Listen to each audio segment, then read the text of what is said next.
Se não, Aristério não disse nem hoje, Aristério, está de folga. A garganta está ruim. Vamos orar pela garganta do Aristério. Também pela nossa irmã Edneuza. Inclusive a Rivani saiu agora com o Rafael para levá-los para a UPA, porque ela está com a pressão muito alta e não está baixando a pressão dela, né? Então vamos aproveitar agora para orarmos, né? Senhor Deus e amado Pai, nós queremos neste momento, Senhor, te agradecer por este dia, por esta semana, Senhor, que está iniciando hoje, e está iniciando, Senhor, da melhor maneira, que é com o teu povo, Senhor, te buscando, te adorando, procurando aprender mais da tua palavra. Sabemos que somos falhos, Senhor, por isso queremos a cada dia te buscar mais, a fim de sermos aperfeiçoados por ti.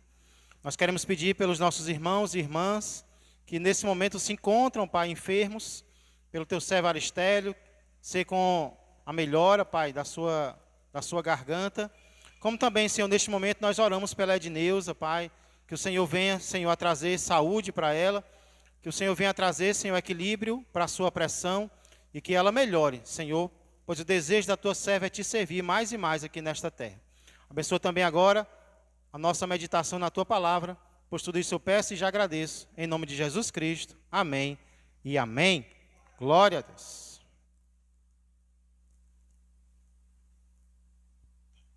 Não sei se vai ter divisão para as crianças hoje.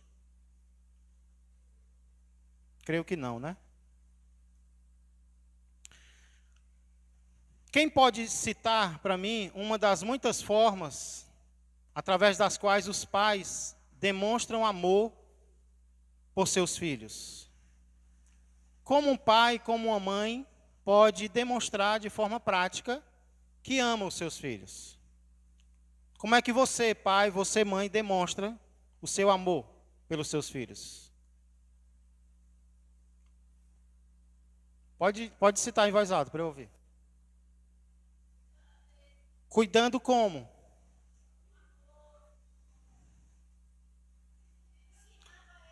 Alimentando, ensinando o bom caminho. Eu ouvi disciplinando aqui. Repreendendo. O que mais? Às vezes dizendo não, né? Baseando em estudos anteriores, né, irmã Rita? O não, muitas vezes, é uma prova de amor. Ensinando o que é certo, o que é errado, né? Então, nós podemos pensar, irmãos, em muitas formas, através das quais os pais demonstram amor por seus filhos, né? São muitas formas.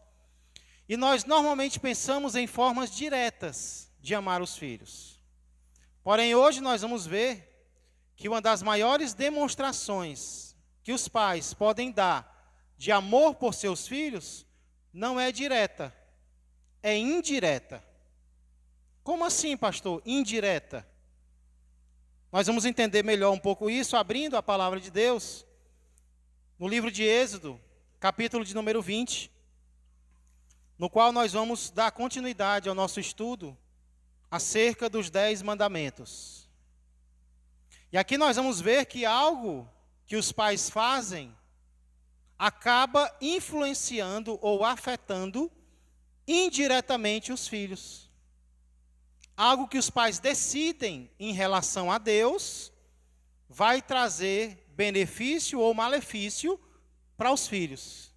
Então é uma forma indireta de demonstrar amor pelos seus filhos. Nós temos iniciado uma série de bateria de exames, né, eu diria, acerca dos 10 mandamentos. E nos estudos anteriores nós vimos que o segundo mandamento, ele possui 2 proibições. É um mandamento duplo. Deus proíbe que se faça imagem de escultura e cultue essa imagem de escultura, ou se prostre diante dela e a adore. Então Deus não é contra as esculturas em si, mas o culto a elas, a adoração a elas. E as duas coisas estão muito ligadas, né? Normalmente quem faz com o propósito de adorar. Nem sempre é assim, né? E é isso que Deus não permite, que se adore nenhuma imagem, seja de quem for. ela não pode ser adorada.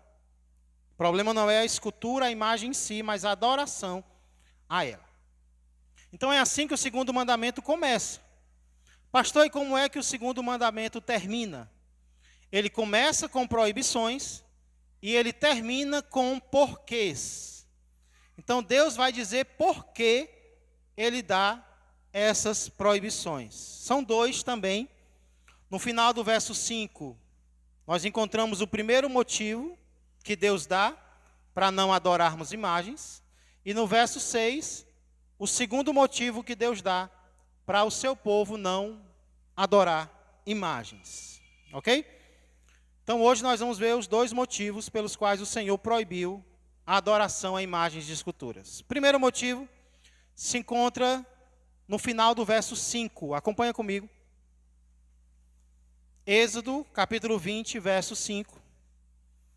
Depois de dizer no início, não as adorarás, nem lhes darás culto, Êxodo 25.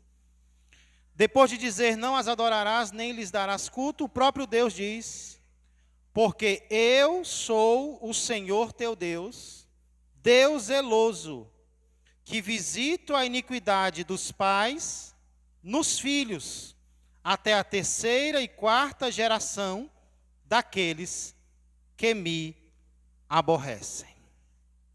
Amém? Vamos orar mais uma vez?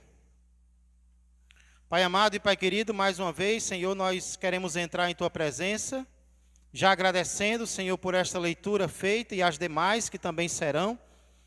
E também, Senhor, pedindo aquilo que nós tanto necessitamos, que é a iluminação do Teu Espírito Santo.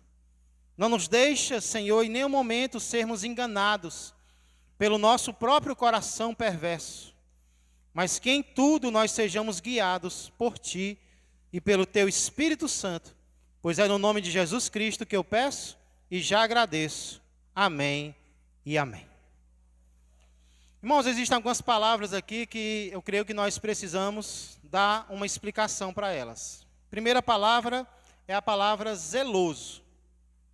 Quando a gente escuta a palavra zeloso aqui no Brasil, em português, a ideia que a gente tem é de alguém que cuida de algo, né? Ah, fulana de tal é uma dona de casa muito zelosa. Qual é a ideia que isso transmite? É que ela cuida muito bem da casa dele. Ah, o fulano tem um carro e ele é zeloso com o carro dele. Ou seja, ele limpa o carro, né? Ele lambe o carro, ele limpa, ele lambe e aí vai. É alguém que cuida muito do que tem. Só que na Bíblia, essa palavra zeloso, especialmente quando ela é usada em relação a Deus, ela significa ciumento.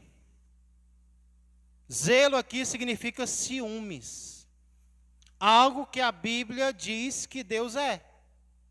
Sabia que a Bíblia diz que Deus é ciumento? Parece estranho. Por quê? Porque o ciúme humano, ele normalmente é um ciúme egoísta, carnal, destrutivo, né? Normalmente o homem ciumento, a mulher ciumenta, é alguém que desconfia por qualquer motivo, é alguém que muitas vezes diminui a pessoa, destrói a pessoa. O ciúme humano é uma obra da carne. Paulo vai citar as obras da carne e o fruto do Espírito, e ele vai dizer que uma das obras da carne é o ciúme, a inveja, porque é algo egoísta. Quem tem ciúme está pensando em si e não no outro, não é? Não quer que o outro se desenvolva, não quer que o outro cresça, quer que fique preso ali, ao lado dele ou ao lado dela. Só que o ciúme de Deus é diferente. O ciúme de Deus é um ciúme justo, porque só Ele merece ser amado como Deus, né? É um ciúme salvador, porque nos tira do pecado. É um ciúme santo. É um ciúme diferente. Deus é ciumento? É. Só que é um ciúme diferente do nosso, né? Então Deus aqui já começa dizendo porque Ele não quer que o seu povo edifique e adore imagens de escultura, porque Ele é um Deus zeloso, ou seja, ciumento, que é um ciúme amoroso da parte de Deus. Uma segunda palavra que nós precisamos entender aqui é a palavra visito. Mais uma vez, em português, quando a gente diz eu visito, quer dizer que a gente está indo na casa de alguém para tomar um café, né, para conversar. Só que a palavra visito aqui significa prestar atenção, supervisionar. Quando Deus diz eu visito, Ele está dizendo eu vou fazer uma visita de um supervisor. Eu vou fazer a visita de um vigia, alguém que está olhando algo, alguém que está prestando atenção em algo. E o que é, amados, que Deus diz que visita aqui? Olha aí no texto. Deus visita o quê?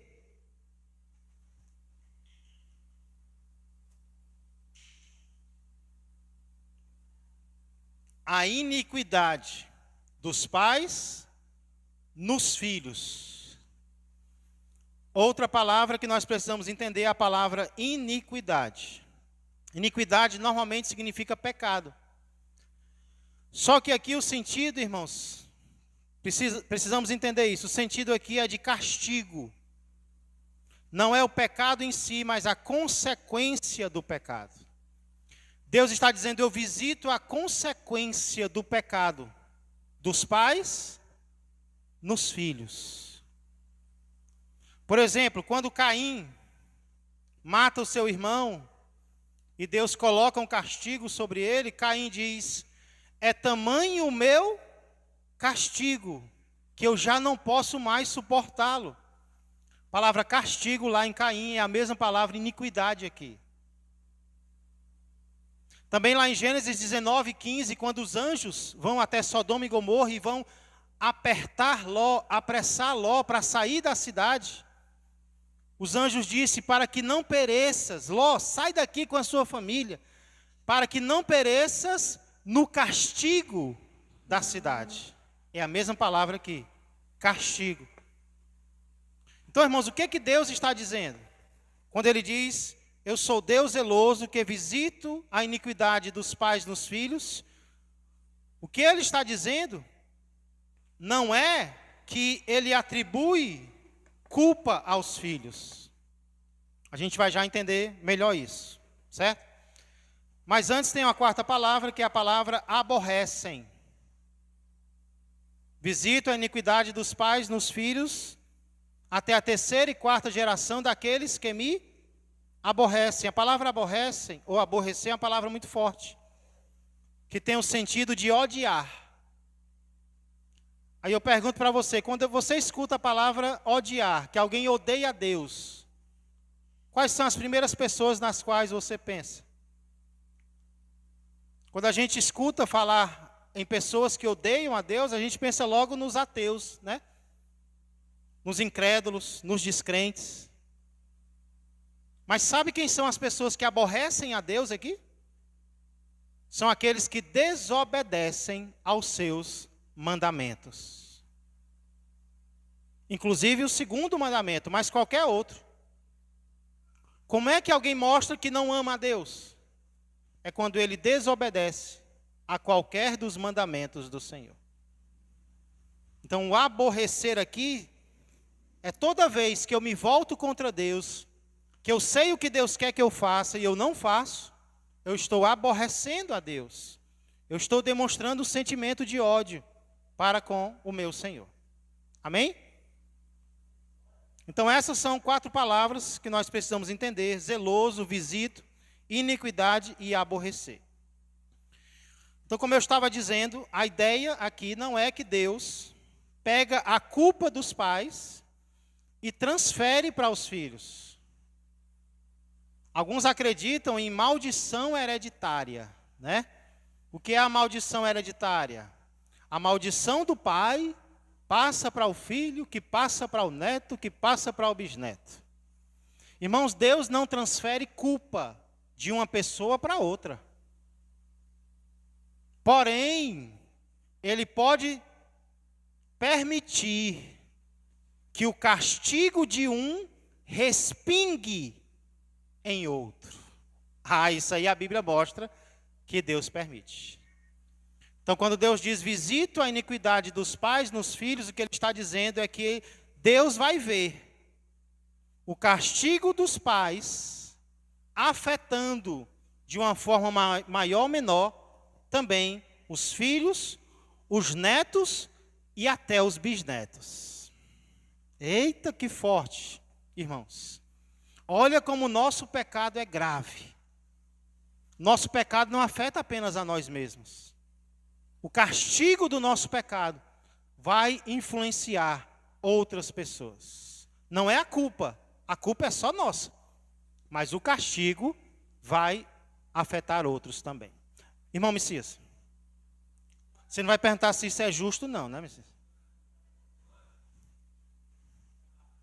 Um momentinho, deixa o microfone, o assistente aí, Jean, chegar com o microfone. Eu assisti uma reportagem essa semana que a própria mãe matou a filha para ficar com o neto. Ela cuidava do neto e se apegou muito a ele, aí chegou um tempo que a filha veio buscar o filho de vez, né, ficar com ele. Então ela teve que matar a filha para ficar com o neto. Meu pai. E está foragida ela, não foi encontrada ainda não. Eita Senhor. É como o apóstolo Paulo diz, né? Os últimos dias serão difíceis, pois os homens serão egoístas, desafeiçoados, né? Sem afeição natural. Cada vez mais a gente vê que antigamente se respeitava pelo menos a família, né? Hoje em dia não, é pais contra filhos, é filhos contra pais, tirando a vida uns dos outros, né? Só Deus mesmo para ter misericórdia de nós. Outro exemplo que a gente pode dar, muito forte na Bíblia, é o exemplo de Davi. Davi é um homem central nas Escrituras, mas ele foi um homem que pecou. Davi foi um homem que errou. E dentre os erros mais lembrados de Davi, eu creio que estão aqueles que ele cometeu contra Urias. Urias, que era um soldado leal a ele. Que coisa triste, né, irmãos? Urias era um soldado leal a Davi. Porém, Davi adultera com a mulher de Urias e planeja o assassinato dele. E aí Davi se arrepende, Davi é perdoado, mas como consequência, o que Deus diz para ele? A espada jamais se apartará da sua casa. E de fato, irmãos, Davi nunca mais teve paz. Davi nunca mais teve sossego nesta vida. Poucos dias depois, o filho que ele tem com Batseba morre. Lá na frente, Aminon, filho de Davi, abusa de Tamar, irmã dele, filha de Davi também, só que de mães diferentes. O irmão se apaixona pela irmã e abusa dela. O irmão dela planeja a vingança por 2 anos e 2 anos depois assassina o irmão e foge. Depois ele volta, mas volta com o coração cheio de rancor. Toma o reino do próprio pai. O pai tem que fugir, escondido. Absalão é morto por Joabe. Salomão lá na frente, quando reina, mata o irmão, Adonias. E o filho de Salomão, Roboão, no tempo dele, o reino de Israel se divide. 10 tribos para um lado, 2 tribos para o outro. Então, 3 gerações, né? 3 gerações. Que coisa triste, irmãos, mas verdadeira. Por causa de um momento, por causa de um ato, por causa de um desejo, que se concluiu em poucos instantes, as consequências vieram e vieram de forma muito forte, né? Aí alguém pode perguntar, pastor, mas Deus é justo. Isso não é injusto, não. Os filhos pagarem, de uma forma ou de outra, pelos pecados dos seus pais. Irmãos, não é injusto por 3 motivos. Primeiro, Deus avisou antes. Se Deus não tivesse dito nada, né? Tivesse pego a gente de surpresa, tudo bem, mas Deus avisou.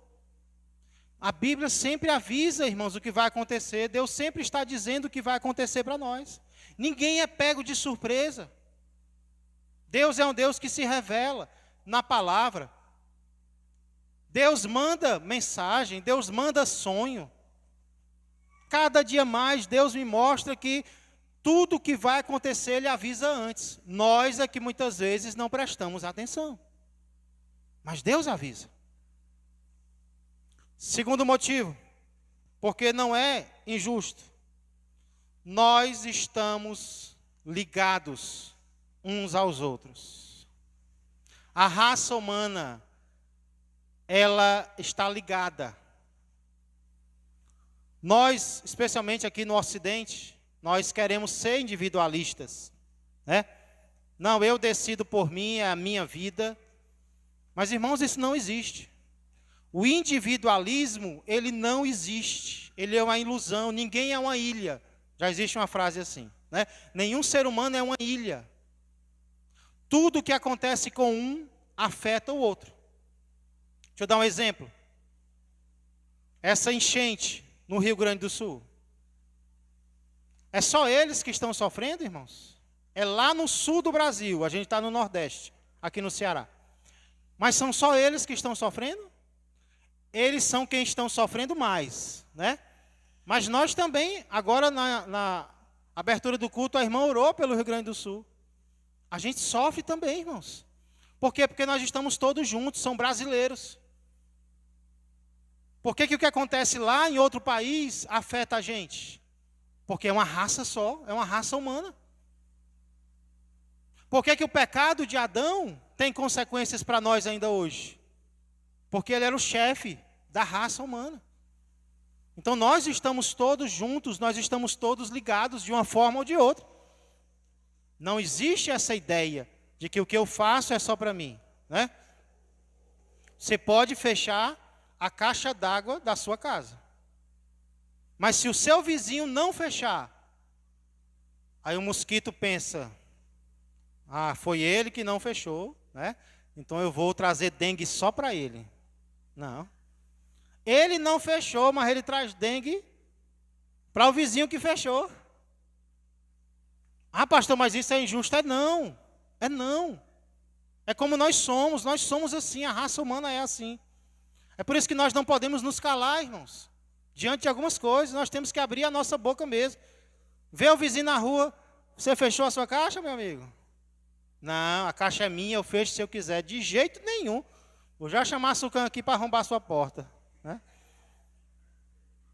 Irmãos, nós temos que... Muitas vezes a gente quer se omitir das coisas, não podemos nos omitir. Tem coisas que a gente tem que realmente falar, conversar, se comunicar, porque vai afetar a gente também, de uma forma ou de outra, né?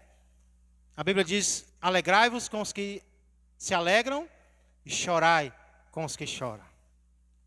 Às vezes precisava nem a Bíblia mandar, né? Porque o irmão está falando uma coisa, a gente já está chorando. É Deus mudando o coração da gente. Quando a gente era do mundo, não, era durão, se portava com nada. A gente se converte. Aí é chorando para todo lado. A Suiana não pode...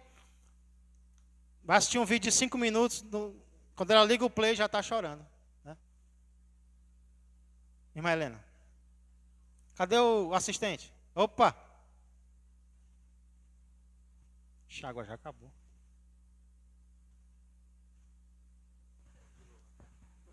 Pastor, quando um da família adoece, todos da família ficam... Interessante, né? É. Ficam mal, né? Ficam mal, ficam falando, está doente, tal pessoa. E também da família, quando vai preso, né? Pessoa sente pela família, né? É verdade. É. Tá tudo ligado. Ligado. A família é uma coisa ligada, né? Exatamente. É. A Sara citou... Foi Romanos? Foi, Sara? Romanos 12, né? E fala que a igreja é um corpo. E nós somos membros uns dos outros. Aí a gente vai ficando velho, né? E aí um membro sofre, que vai ficando cada vez mais comum, né? E aí todo o corpo sofre também. Ah, é só o meu pé. Não, mas não estou nem aí, é só o pé. Não, mas o corpo todinho dói. Você deixa de ter compromissos por causa de um membro do seu corpo. Então assim é a raça humana. Quanto mais uma família. Tem pai que pensa assim, não, mas eu estou fazendo mal apenas a mim mesmo. Que ilusão. Não, esse pecado, né? Às vezes a gente vê pais que bebem, que se entregam à bebida. Aí ele diz, não, eu estou fazendo mal só a mim mesmo. Né? Mas não é, irmãos. Ali está afetando a família inteira que está sofrendo com aquilo. Né?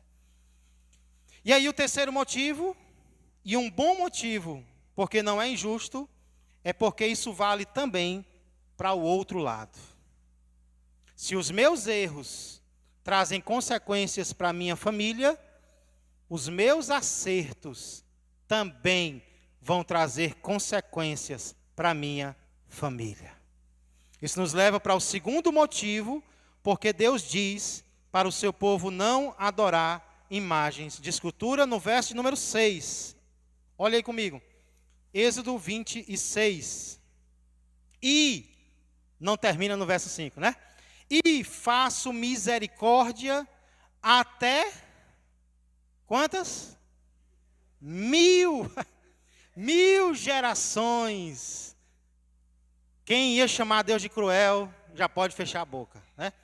Até 1000 gerações daqueles que me amam e guardam os meus mandamentos. Não sei se vocês perceberam, mas tem algumas diferenças aqui entre o primeiro motivo e o segundo motivo. Primeira diferença. No primeiro motivo, Deus diz que visita a iniquidade. E nós vimos que visitar significa prestar atenção, supervisionar. Já no segundo motivo, Deus diz, eu faço misericórdia. Tem diferença, irmãos? Uma coisa é eu prestar atenção em algo que está acontecendo.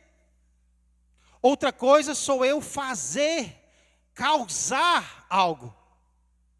Então é como se no primeiro, na questão da iniquidade, Deus estivesse permitindo as consequências dos pais nos filhos. E ele fica ali observando, vendo se realmente está acontecendo. Mas é algo natural. Já no segundo motivo, não, é graça de Deus. Ele não diz, eu apenas presto atenção na misericórdia, não. Ele diz, eu faço misericórdia. Eu faço ela acontecer. Eu contribuo para que ela aconteça. Então é Deus agindo de forma decisiva para que as próximas gerações recebam a misericórdia de alguém que obedeceu a Deus. Você entendeu essa diferença? Não dá a impressão de que, no primeiro caso, Deus está apenas permitindo as consequências, né? Talvez ali supervisionando. Já no segundo caso, não. Ele diz, eu faço misericórdia, eu tenho compaixão, eu demonstro graça para com estas pessoas. Né? E aí tem uma segunda... Obrigado, filho. Tem uma segunda diferença que é ainda mais importante, é a quantidade de gerações. Porque na questão do castigo ele diz que visita a iniquidade dos pais nos filhos até terceira ou quarta. É como a gente diz, né? Eu vou quarta, ou mais tardar quinta. Se eu não for quarta, quinta eu chego. Mas de quinta não passa, né? Deus está dizendo na terceira, ou então mais tardar na quarta. Da quinta não passa. Já aqui não. Ele diz, eu faço misericórdia até 1000. Irmãos, não tem limite a misericórdia de Deus. Olha como Deus é gracioso, né? Olha como Deus é bondoso. Ele poderia dobrar isso aqui, na 7ª ou 8ª. Ele poderia triplicar, né? 11 ou 12, 13 ou 14. Mas não, ele extrapola. Milhares e milhares de gerações depois, eu demonstro compaixão. Amém? Para quem ou sobre quem, irmãos? Para quem é essa promessa? Para os que tem algo antes? Para aqueles que me amam e guardam os meus mandamentos. Deus está fazendo um casamento aqui. Que casamento é esse? Amor e obediência. Não existe amor sem obediência. E não existe obediência sem amor. Nós precisamos entender isso, eu vou já falar um pouco mais sobre isso. Um exemplo na Bíblia da veracidade disso aqui. A gente viu um exemplo negativo, que foi o exemplo de Davi, né? Ele pecou, e por causa do pecado dele, os filhos, os netos, os bisnetos sofreram. E quem nós poderíamos citar como exemplo positivo disso aqui? Jó. Quem mais? Você lembra de alguém que fez o bem e as gerações futuras foram abençoadas? Tirando Jesus, deixa Jesus para o final, certo? Abraão, muito bem, Sara. Abraão. Tinha nem pensado nesse exemplo. Quem mais? Irmãos, o próprio Davi. É ou não é um exemplo positivo disso? Existe uma expressão na Bíblia que se repete mais do que filme de sessão da tarde. É a expressão por amor de Davi. Você já leu isso na Bíblia? Por amor de Davi, por amor do meu servo Davi. Deus chega para alguém e diz, olha, eu vou fazer o bem para você, por amor de Davi. Davi já tinha morrido, há muito tempo. Só que Davi não apenas errou, Davi também acertou. Davi também obedeceu. Davi também sacrificou. Davi também confiou.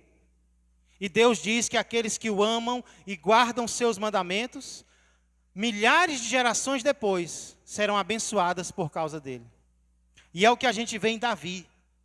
Várias vezes Deus abençoa pessoas por causa da obediência que de Davi teve. Vamos ver um exemplo lá em 1 Reis, capítulo 11.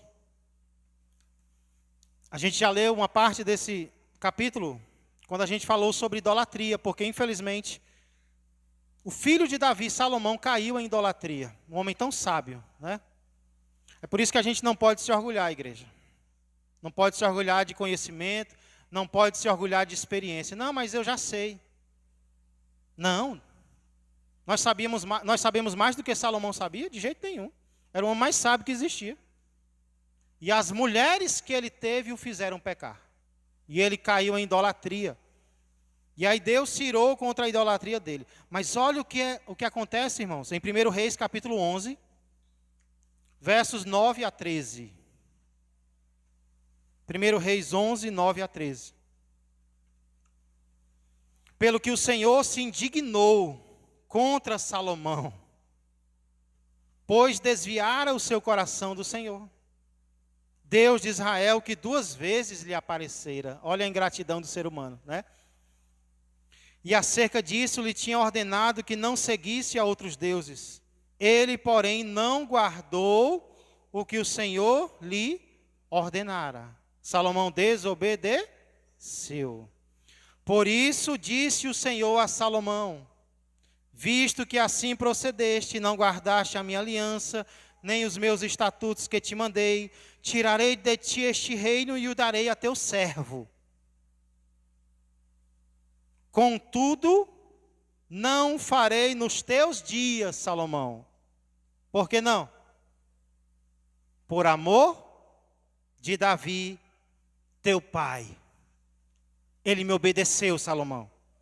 E porque ele me obedeceu, você vai receber graça, misericórdia por causa disso.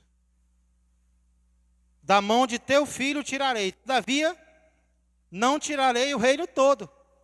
Darei uma tribo a teu filho. Por quê?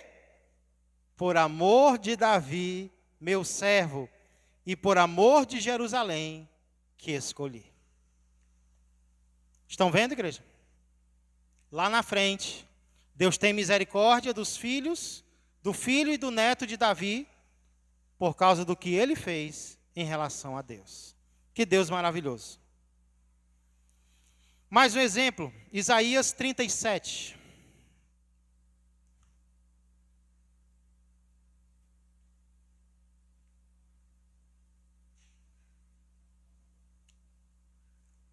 Aqui é mais tempo, ainda depois, no futuro, quando o povo de Deus vai ser atacado pelos assírios.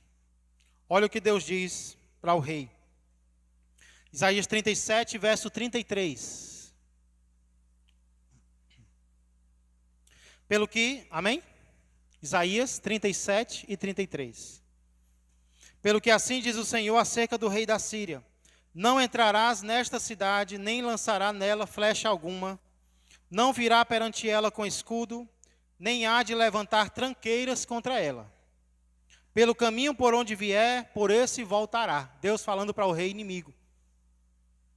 Pelo caminho por onde vier, por esse voltará. Mas nesta cidade não entrará, diz o Senhor. Por quê? Porque eu defenderei esta cidade para a livrar. Agora olha os motivos. Por amor de mim e por amor do meu servo Davi. Deus aqui promete proteger uma cidade inteira por causa do que um homem fez centenas de anos atrás, irmãos. A nossa obediência vai ser uma bênção para nós, mas não apenas para nós, para os que vierem depois de nós. Que Deus maravilhoso, irmãos. Será que vale a pena obedecer? Olha como a obediência é um depósito que a gente faz e que fica rendendo juros por 1000 gerações. Louvado seja o nome do Senhor. Algumas conclusões que nós podemos tirar desses versículos para nós concluirmos. Primeira, uma pergunta que eu faço. Deus prefere castigar ou ter misericórdia? Deus está mais disposto a castigar ou a ter misericórdia? Deus está disposto a castigar, claro, porque Ele é justo. Mas olha quantas vezes, em gerações futuras, Ele está disposto a fazer isso, 3 ou 4. Mas quando se fala de ter misericórdia, Ele está disposto a fazer isso por 1000 gerações. Então aqui nós vemos que, apesar de Deus castigar e ter misericórdia, a impressão que nós temos é que Deus tem mais prazer em demonstrar misericórdia do que em castigar os pecadores. Não que Ele vai deixar de castigar, Ele vai. Mas Ele prefere demonstrar amor, perdão, misericórdia aos pecadores. E aí a pergunta que eu faço, irmãos, é: e nós? Nós estamos mais dispostos a fazer o quê com as pessoas? Às vezes, se nós não tivermos cuidado, nós vamos ter mais prazer no castigo das pessoas do que mesmo na misericórdia. Nós queremos ver a justiça caindo sobre as pessoas, ao invés de ter prazer em ver o arrependimento delas e a mudança delas, né? Quantas pessoas não estão se levantando agora para dizer que o que está acontecendo no Rio Grande do Sul é por causa disso, ou por causa daquilo, ou por causa daquilo outro, né? Irmãos, como é que a gente sabe pelo que é? Deus falou para nós? Precisamos ter cuidado. Então, infelizmente, tem pessoas que estão tendo prazer no que está acontecendo. Quando, na verdade, nós temos que orar, como foi dito, né? Para que as águas escoem, para que a água baixe. Nosso coração tem que ser isso. O que Deus vai fazer a gente não sabe. Mas a nossa intercessão tem que ser para que a vida daquelas pessoas, o sofrimento delas seja aliviado, irmãos. Deus tem mais prazer na misericórdia do que no sofrimento das pessoas. Estou querendo dizer que Deus passa a mão na cabeça de ninguém. E se o Rio Grande do Sul tem culpa, Deus está disciplinando, eu não sei. Mas que a gente tenha cuidado, porque nós também temos. O Ceará também tem muita culpa. A Bahia também tem culpa. Rio de Janeiro também tem culpa. E vai sobrar quem? A pandemia veio para todo mundo, né? Então, temos que ter cuidado em relação a isso, com a nossa pressa de julgar, de pedir castigo, Mas quando é para a gente, quando é para um familiar da gente, a gente, epa, peraí, Deus, aperta o freio. Mas para os outros não, acelera, de quinta, passa por cima, Jeová. Eita, crente. A gente se orgulhava, não era, irmã Helena? A gente dizia assim, não, o castigo do brasileiro é o político. Mas aí Deus está mostrando que tem mais opções para nos castigar se Ele quiser, né? Então, irmãos, a gente não sabe.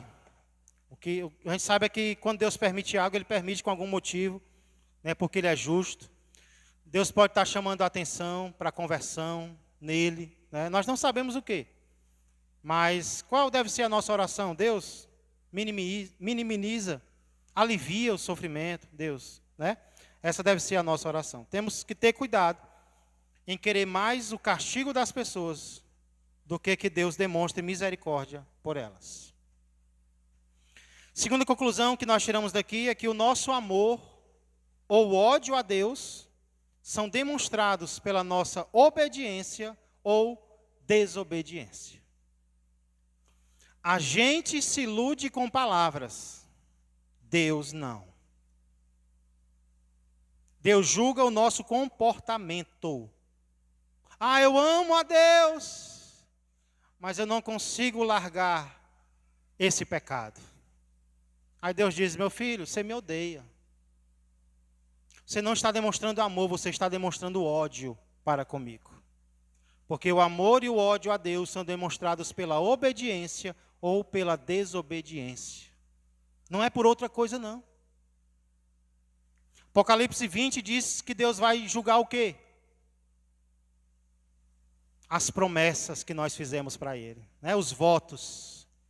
Deus não é nem eleitor para se iludir com promessa. A gente é que se ilude com promessa. Deus não. E serão julgados um por um segundo as suas obras. Porque a nossa fé se demonstra pelas obras. A salvação é pela fé. Mas como é que eu demonstro a minha fé? Pela obra, pelo comportamento, pela mudança de vida.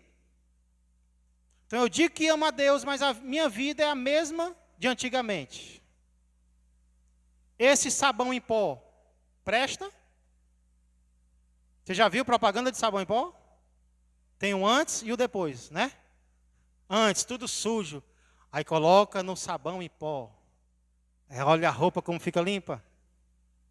Irmão, se a gente, antes de ser crente, era uma blusa suja, e agora a gente continua uma blusa suja, esse sangue aí não está lavando, não. Esse sangue está sujando mais ainda. Não é o sangue de Jesus. Nossa vida tem que mudar. Perfeitos nós não somos, só seremos na glória.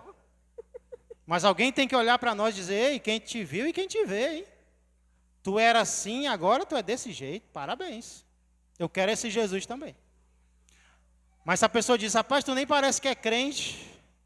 Eita, que pena, né? Ei, pastor, falando sobre sabão. É só uma ilustração, viu, Helena? Eu sei, essa daqui também é.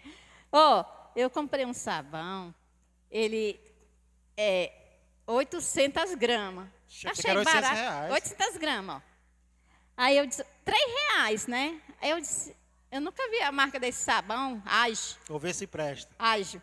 Aí o bicho tão cheiroso, né? O saco cheiroso. Aí eu comprei só porque o saco era um cheiro danado, né? Cheguei em casa. Aí eu disse assim, ó que sabão barato, viu? Fui experimentar o sabão.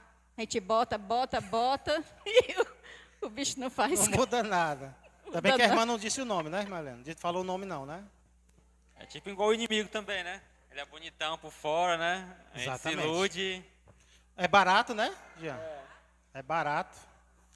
Seguir a Jesus é muito custoso, mas é um preço que vale a pena. Na verdade, ele não se compara com o que Deus vai nos dar, né? Não é um preço, é apenas um custo que nós vamos ter seguindo a Jesus. A recompensa que Ele nos dá é infinitamente maior do que qualquer sofrimento que a gente possa passar aqui na terra, né? Então, irmãos, precisamos ter cuidado às vezes a gente se ilude com o nosso amor a Deus. A gente acha, eita, como eu amo a Deus. Até se compara com outros, né? Estou amando mais do que a média das pessoas. Aí Deus permite uma queda nossa. Uma queda nossa ensina tanto. Eita, não era isso tudo não. Né? Até com as quedas a gente pode tirar lições para nós.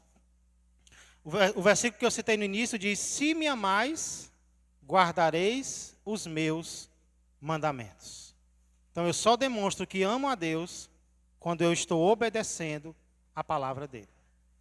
Dizendo não para mim mesmo, dizendo sim para o Senhor. E aí a terceira conclusão que nós tiramos é que a nossa obediência ou desobediência a Deus traz consequências boas ou más, não apenas para nós, mas também para os que vierem depois de nós. Isso fica bem claro aqui nesse texto, né? Consequências ruins vão vir para quem desobedece a Ele, não apenas para a pessoa, mas também para as gerações futuras, como também consequências boas virão para quem ama e obedece, não apenas para Ele, mas também para 1000 gerações futuras. 1000 gerações depois estarão recebendo as consequências boas da nossa obediência ao Senhor. E aí, irmãos, é por isso que nós não podemos... o título que eu estou dando para esse estudo é até que ponto as nossas decisões, as decisões espirituais dos pais afetam os filhos. Esse foi o título que eu coloquei. Até que ponto as decisões espirituais dos pais afetam os filhos. E aqui nós vemos que, em grande medida, as nossas decisões afetam os nossos filhos, netos, bisnetos e por aí vai. E aí é por isso que nós não podemos, irmãos, tomar decisões pensando apenas em nós mesmos. Conclusão prática é essa. Eu não posso tomar decisões pensando apenas em mim. Mas é isso que a gente costuma fazer. Diante da tentação, a gente pensa em nós. Não, realmente talvez eu caia nesse pecado, mas vai ser ruim só para mim. E na verdade não é. Vai ser ruim para muita gente. Vai trazer consequências para muita gente. Então, na hora da decisão, eu não vou mais para a igreja, né? Ou então eu não quero mais seguir a Jesus. Ou então eu não vou mais servir em determinado ministério. Eu. Olhe lá. Olhe lá. Qualquer decisão que nós tomarmos vai afetar não apenas a nós, mas aos nossos também. Vai afetar. Para o bem ou para o mal. Para o bem ou para o mal. Existem decisões, irmãos, que eu tomo, que eu já tomei, né, algumas decisões recentes mesmo, em que eu não pensei apenas em mim. Eu pensei no Tiaguinho, pensei nos gêmeos, pensei na minha esposa, pensei na igreja. E isso ajuda, irmãos, a tomar uma decisão. Porque motiva mais você a obedecer. Quando você não pensa só em você mesmo. Você já passou por isso? Quando você toma uma decisão e você pensa não apenas no que vai acontecer contigo, mas o que vai acontecer com aqueles que estão ao teu redor. Você não dá um passo para trás? Eita, peraí. Vai afetar outras pessoas também. Isso é bom para nós, irmãos. Então, quando a gente não pensa apenas em nós mesmos, é bom para nós e é bom também para os outros. É isso que eu estou querendo dizer.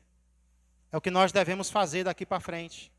É ver o contexto geral, o contexto inteiro. Além de estarmos imitando a Cristo, porque não foi exatamente isso que o nosso Senhor Jesus Cristo fez? Jesus obedeceu ao Pai? Sim ou não? E ele obedeceu só por causa dele? Jesus pensou apenas nele? Não. Jesus pensou no mundo inteiro. E o mundo inteiro está sendo abençoado pelo que ele fez.